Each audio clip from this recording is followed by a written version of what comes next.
Only the base is burned. We can still use the cooking pot. It just needs a bit of a wash.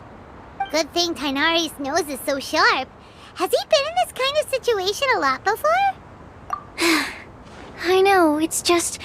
I'm sorry to disappoint Cyno. I guess we'll have to do this again another day.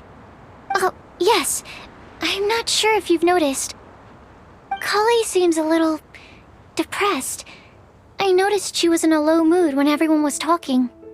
Remember that note she received? I was just thinking. I want to try solving this riddle and giving Kale the chance to accept the blessing. Oh, yeah! Exactly. Maybe she'll be willing to breathe into my test tube. But anyway, that can wait. As much as I'd like to make progress in my research, I'd prefer to see her smile. Alright, we'll help out too. You will? Then tell me, honestly, do you think that this prophecy is for real too? Right. Alright, let's meet at the alchemy crafting bench in the city. I've got some thinking to do in the meantime. We're back. Oh, what a shame. You just missed a joke about windmills. Stop, please. I don't need to hear it a fifth time. That bad, huh?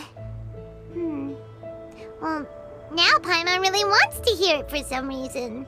Didn't you say you want to see the Dragon of the East at some point? When are you going? Tomorrow morning. And you? What are your plans? I'll go into the mountains to have a stroll and collect a few plants as samples. Oh, perhaps I could join you? I'll be looking for inspiration for these card back illustrations.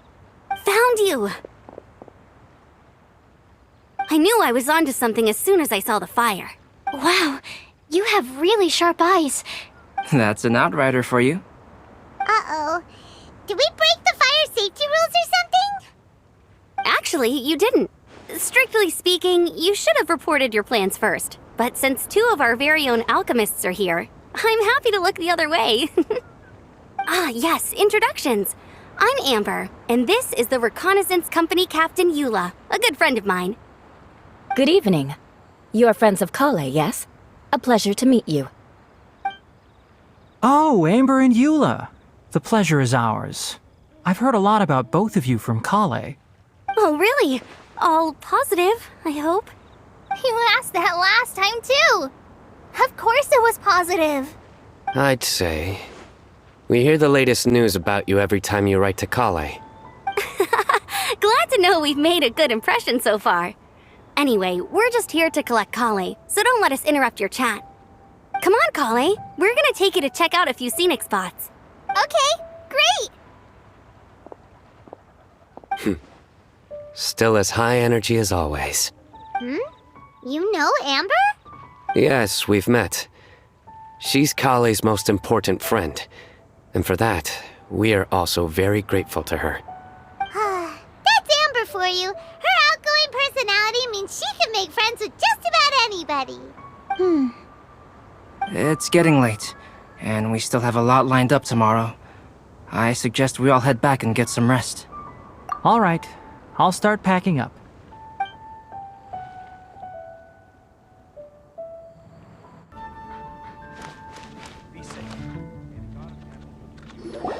A flower that is not of this world. Not of this world. Sucrose! We've got some good news and some bad news. Which would you like to hear first?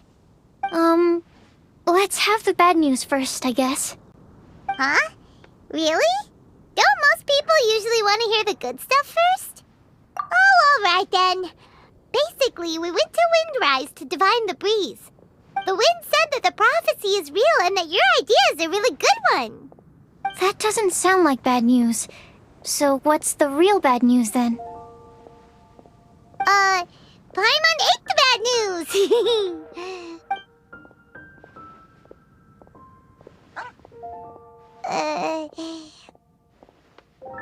Blame Cyno! If it's not funny, then it's his fault! It's fine. Well, that puts my mind at rest. Now, back to the other issue I've been mulling over. I was thinking about the flower that is not of this world.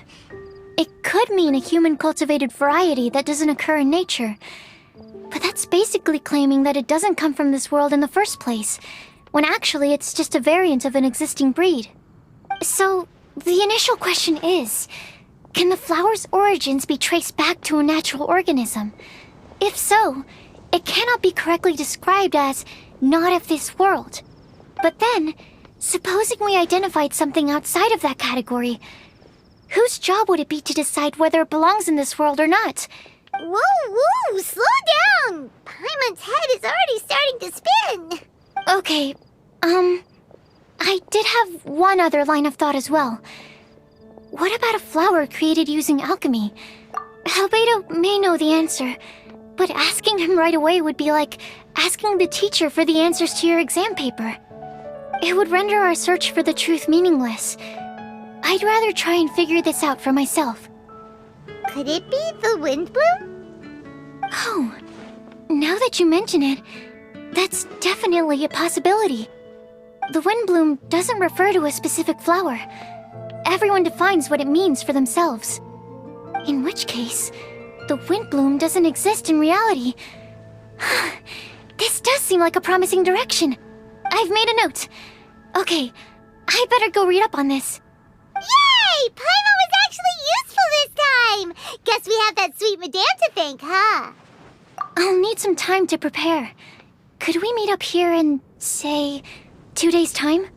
Sure thing! In the meantime, we'll also think about the other 3 riddles in the prophecy.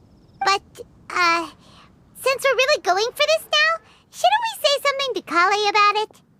I originally wanted to leave it as a surprise for her, and I also didn't want to get her hopes up over nothing. But you're right, Paimon. I'll need to be careful how I word it. But I'll try to find some time over the next couple days to mention it to her. Alright, thanks so much.